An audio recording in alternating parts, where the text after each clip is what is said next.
それで絆創膏で止めまして、なんとか帰るまで、役に立つように使っておりました。その病気の話ですけれども、そ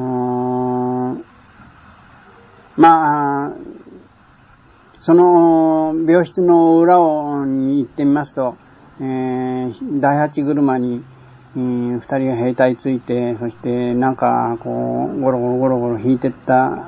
上に何か乗せて引いてったのを見ました。それは何かと思っていましたら、それは、毒草を食べて、そして死んでしまったので、埋葬に裏の山へ、埋葬とうずめに行くわけです。それで、シベリアの全軍に、野草は食べないようにと毒草があるのでというふうな触れが回りましたが、その毒草を食べた人に私はたまたまぶつかりました。私の方の中隊で、これからもう少し経てば帰るっていうのに、毒草を食べてしまったわけです。それで帰ってきてひどく吐いたりしたり、目が回ったようにですね、ふらふらこう歩くんですね。ふらふらになっているんですよ。で、部員さんが見て、これは確かに毒草を食ったんだと、こういうふうな話でした。僕もひどく止めることができなかった。食べることもいつ食べたんだかわかりませんし、止めることもできなかったんで、とても残念なことをしたなと、こういうふうに思っておりますけれども、何しろあれですね、僕らが休んでる時にちょっとでもこのネズミが来たことありましたが、ネズミなんかたちまちのうちに食べられてしまいますし、それからヘビだってみんなこう食べられそうなものはたちまちのうちに捕らえられてしまうわけです。僕はネズミも食べませんでしたし、ヘビも食べませんでしたけれども、そんなのを食べたらほとんど病気になるんじゃないかなと、絶対にそういうものは食べませんでした。ところがいくら清潔にしててもシラミだけは湧いてしまいます。で、僕はシラミの対処って言われるほど毎日取ったんですけれども、自分で、その大きな裏ので参りますと、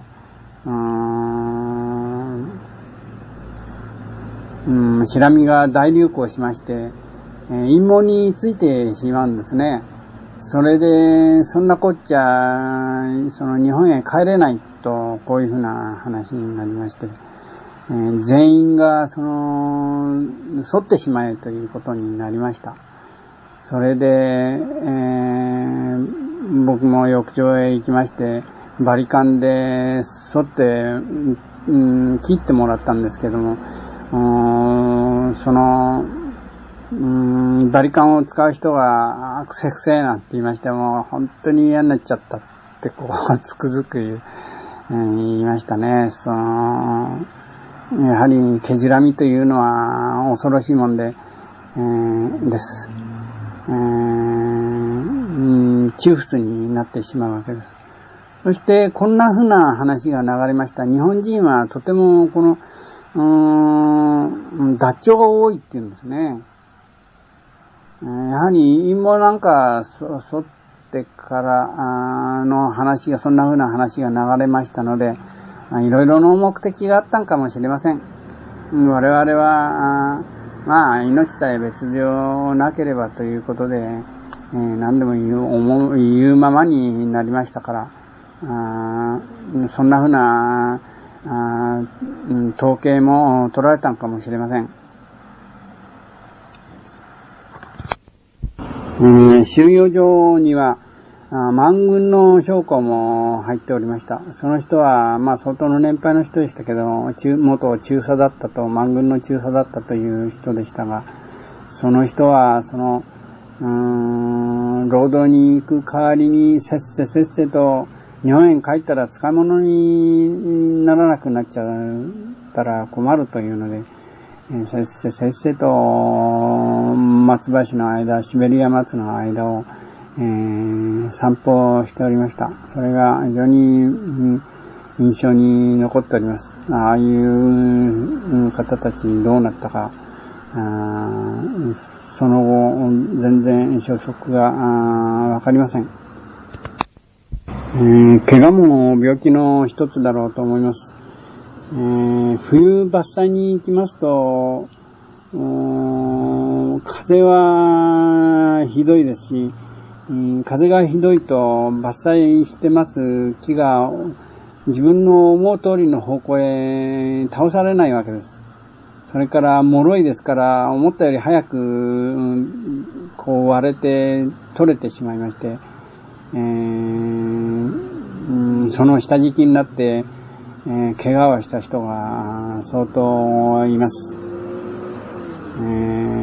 なぜ冬なんかその雪の降ってる吹雪の最中に、伐採しなければならないのか、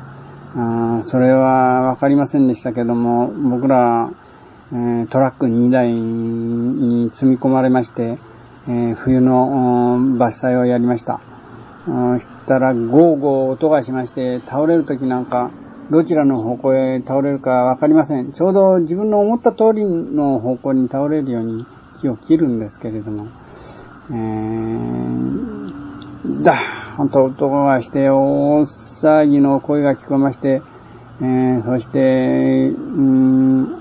採に行ったことのない人はそういう注意がわかりませんから、日本人なんかは伐採なんかは不得手だったんで、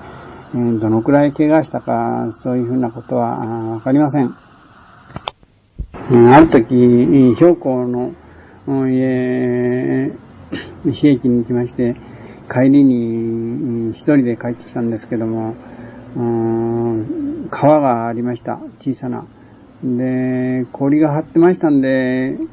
もちろんうまくそこの上は通れるんだと思いまして、パッと通りましたら、バッと片方の足が水の中へ落ちてしまいまして、慌てて飛び上がったんですけれども、何しろ早く帰らなきゃいけないし、そのままで歩きましたらたちまちのうちに凍ってしまいました。その片方の足が、曲がらない、靴が曲がらなくなっちゃったわけです。そしてとても歩きにくかったんで、でも我慢して歩きましたら、どうも、かかとが痛いんですね。よく見ましたら、そこがやはり、凍傷を起こしておりました。それで、帰ってきて、ペーチカで温まってよく揉んだんですけども、とうとう、しばらく、かかとが凍傷のようになりまして、往生したことがありました。他の建物へ移ってしまいました元の隊長とは時々作業の最中に会って、いやどうだ、元気かなんていうふうにお互いに、話し合ったんですけれども、こ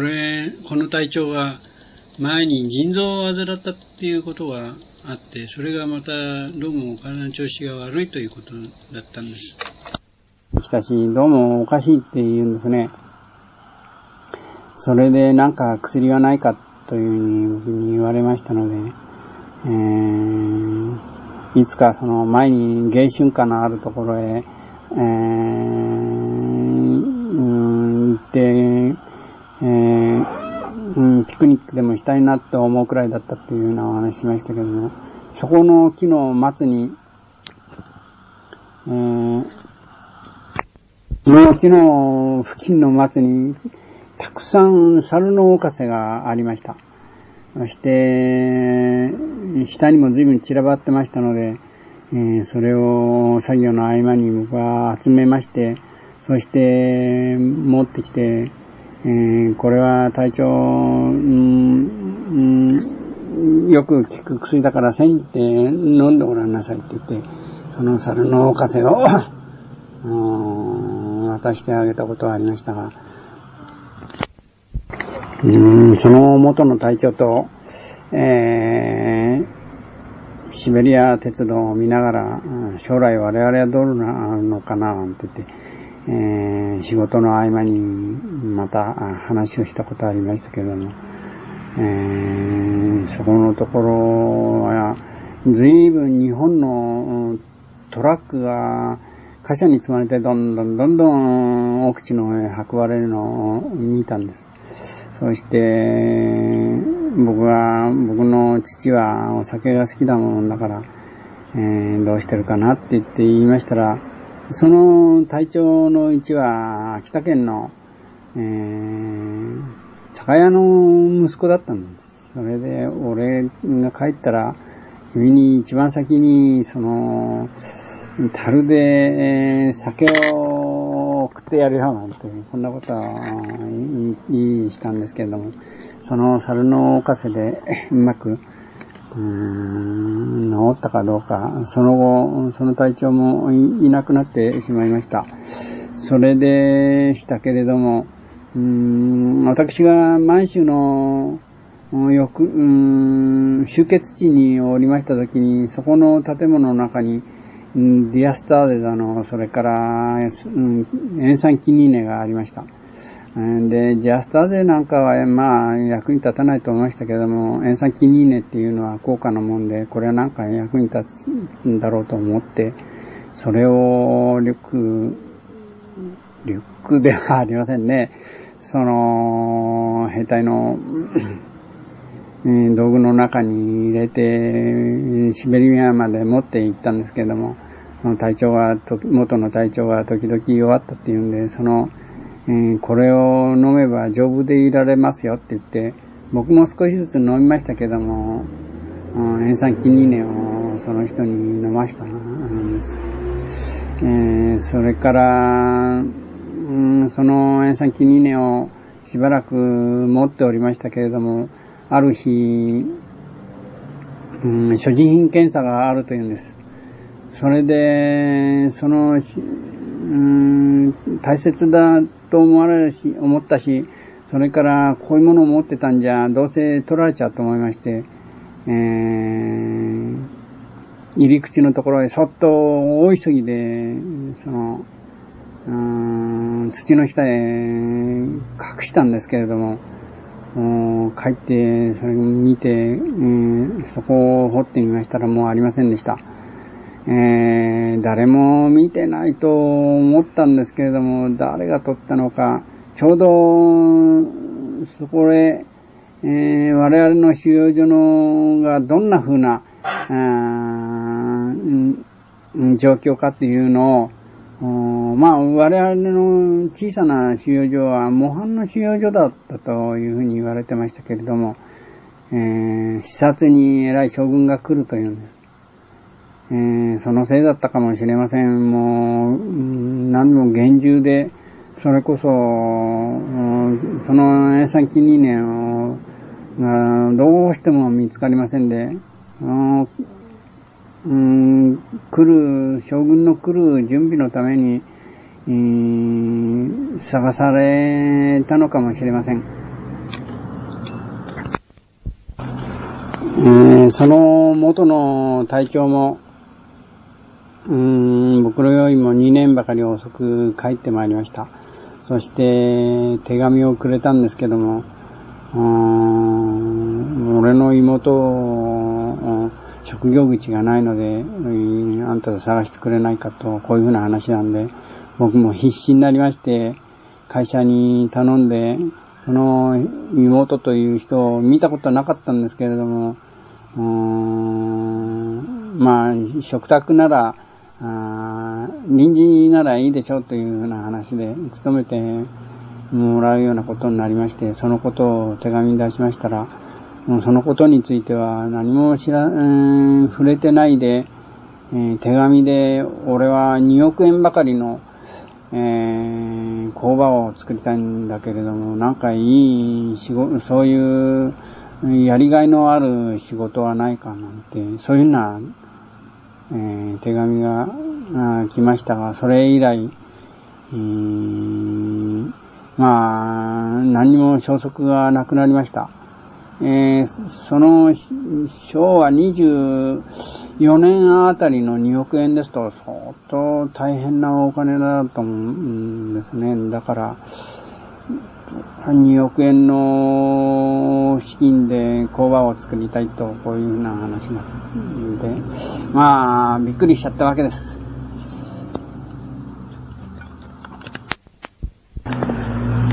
帰る途中で、浴場に入りました。その浴場は軍の浴場でして、入り口と出口が別です。それで何気なく入ったんですけども、出るときには新しいシャツなんかが支給されまして、大切に持ってたものはほとんどそこの浴場で、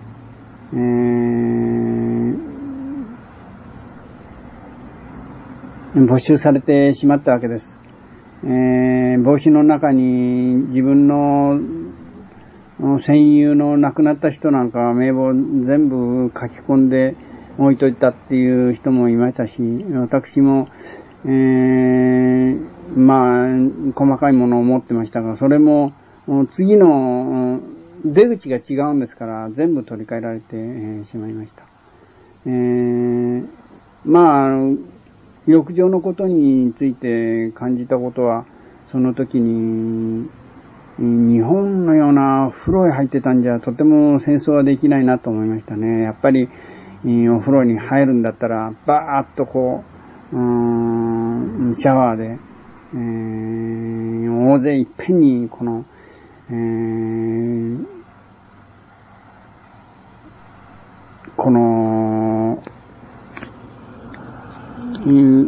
洗うことを済ませる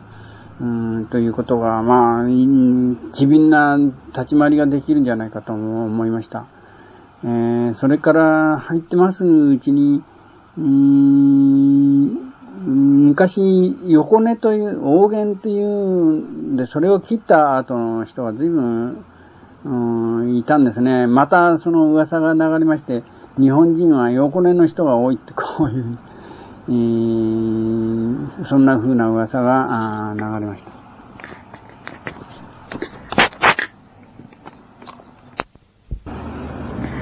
帰りに舞鶴でしたが、船から上がる間際になりまして、白い粉を懐に投げ込まれまして、これで擦れとこういうわけです。体中、白くなってしまいましたけども、なんだろうなと思ったんですが、後でそれは話を聞いてみますと DDT の粉末でした。なんかツルツルっとこうしたんですね。やはりタルクに、DDT が混じったからでしょう。でもほんのわずかな時間で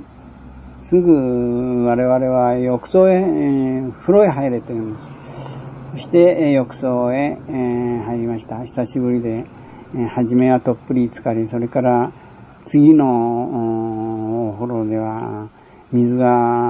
湯が上からずっと流れておりまして、きれいなお湯が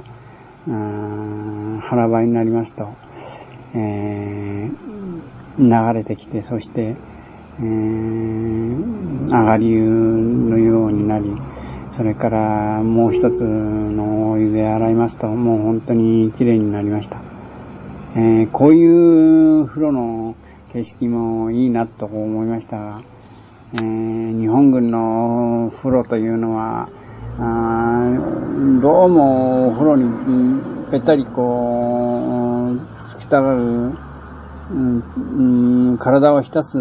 癖があるんかもしれません。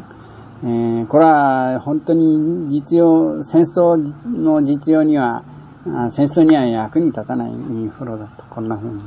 思ったんです。帰りましてから私は、病気したことも一回もありません。ただ、インドへ1年ばかりおりまして、そこが非常に暑かったんで、今度日本へ帰ってきて冬を過ごすのに、ちょっとリウマチのようになりまして、1日か2日、それこそ土の中へうずまられるようなひどい痛みに遭いました。やはり思い出したことなんですけども、山本という兵隊はその自分が具合が悪いのを認められなかった。随分辛かったんじゃないかと、あの人はどうなったかと思うわけです。そうそう、私は一度病気と言えますかどうですか、痔にはなりました。何しろこう髪がないもんですから、あってもほんの少しなもんで、非常に大切なんですよね。それで山なんかへこう働き行きますと、髪がないもんですから木の葉とか木片でこう拭うわけです。まるでその乾止血と、無門下に乾止血っていうのはありますね。木で、便を拭うという、そんな風なことをずっと過ごしたんですけども、僕が痔になったというのは、便所へ行きますと、このなんか寒いのにぬるま暖かいんですね。それで見ましたらパタパタっとこうやっぱり血液が出ました。で痔になっちゃったなとこういうふうに思ったんですけれども、大したことなくてそれで済んだんですが、確かに痔の人は随分いました。これはまああまりいい話じゃありませんけれども、寒いと便はみんな凍ってしまって塔のようにこうなるわけです。それで僕が大収容所に行った時に保護兵になったというふうな話しましたが、保護兵でも仕事がありまして、一番優しい仕事をやるわけです。それが便所組でした。便所組といっても便を棒で山のように盛り上がったやつをつついて細かくして取るわけです。それをソ連の人たちが来てトラックに積んでいくんです。氷のように固まってるんですが、それにこう、普通の便があるかと思うと血液がある、こうだんだんこう地層のようになりましてね、うわー俺ばっかりじゃない、やっぱり痔になったやつが随分いるんだなってこういうふうに思ったわけです。それから服物もですね、山へ行きますとやはりこの今お話ししましたように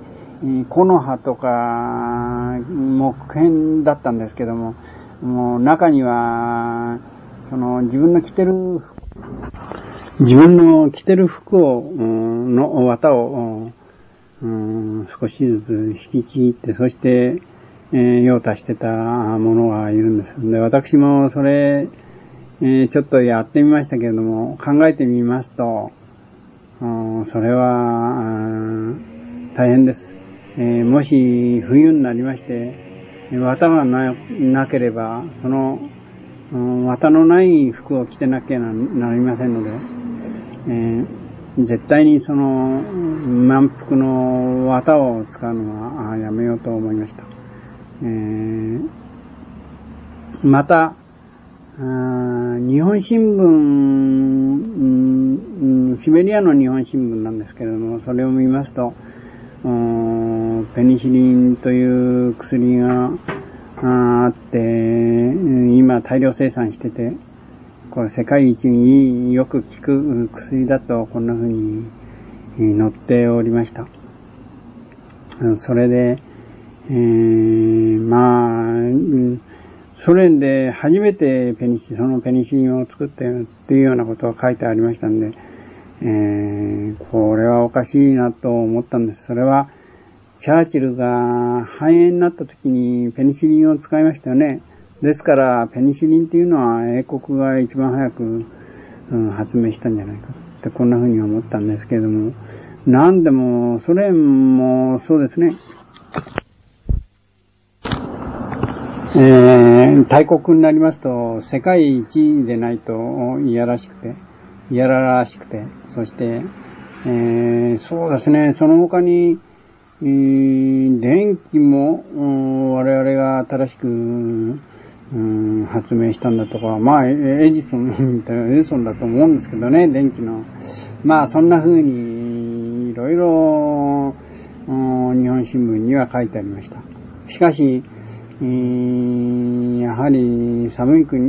国の方が頭は冴えてるように思います。インド行ったらなんか頭クラクラしてしまいましたけれども、メンデレーフだとか、メチニコフだとか、そんな風な、偉い科学者が続出したんでしょうから、それからトルストイやなんか、ゴリキだとかね、そういう風な、文学者も、輩出したんですから、大した国だとは思いますけれども、それからサルノオカセのことなんですけれども、サルノオカセが非常にたくさん生えて、成り下がってたところの情景を思い出したわけです。それは大菩薩峠の唐松尾根行きます。その唐松尾根ですか。もう松にたくさん長く猿の風がひらひらっていうのかな、風になびいておったのが印象深かったし、それから昔谷川岳の谷川温泉に我々合宿したことがあったんですけども、そこに灯台の寮がありまして、そこへ遊びに行きましたら、今猿のカスをどんな薬効があるか研究してるんだっていう話で、エーテルで抽出するんだというふうな話で、これが利尿に効くということだったものですから、元の隊長にこれを飲ましてみたらどうかと、そういうふうに思いついたわけです。またある時浦野の町へ、働きに行きましたら、子供が小冊子を持って、近づいてきましたので、しばらく本も見なかったもんですから見たいなと思いまして、なんか書いてあるだろうとこう思ったんです。それで、お金あるからその本を貸してくれ、売ってくれってこう言いましたら、ではというんで、その、本を渡してくれました。で、いや、これはお父さんやお母さんに怒られないだろうなって言ったら、怒られないって言うんです。じゃあって言って、もらったっていうか、お金を少し払って、そして、もらったんですけども、中を見ますと、ちんぷんかんぷんでしたね。だけど、初めて見た本でしたから、なんとなくこう、挿絵だけでも見ようと思ってパラパラ、やってますと、そうすると馬がこう死んだような格好になってるんですよ。それで、これは何の本かなと思ったら、どうも動物の貿易の本らしいんですね。それで中に炭素病なんていう言葉が入ってましたんで、おそらくその地方で魔の炭素病が流行ったんだろうと思います。それで、あとは、消毒、デフェン、消毒ですね。ゼツインフェクトールって書いてありましたから、これは消毒のことを書いてあるんだな、と、こういうふうに思ったわけです。しかし、もう本当に、そういったふうな地方のものを見ますと、ちんぷんかんぷんで降参してしまいました。それで、その紙は、破いてしまって、そして、その本は破いてしまって、みんなにタバコの吸い口にしてもらいました。また、帰るというので、帰る部隊が編成されたんですけども、そこで私は、みんなの病気の面倒を見ろということになりましたんで、まだ帰る時期が何日かありましたので、その具合の悪いっていう兵隊を、診察室へ連れて行ったんですけども、いろいろ話聞いてみますと、ソ連で抑留された人たちは随分混成の人が多いわけですね。南方のシンガポールで相当戦ったっていう人なんかもいましたし、南方から来た人、それから、中国から来た人もいましたが、南方から来た人は、俺はマラリアかかっちゃってるんで、シベリアでマラリアと同じような、症状を呈する人がいました。それから中国から来た人で、これは元看護兵だったっていうんですけども、俺は麻薬中毒になっちゃったっていうんですね。その人の話なかなか面白い話でしたけども、時々凶暴になるって自分で言うんです。で、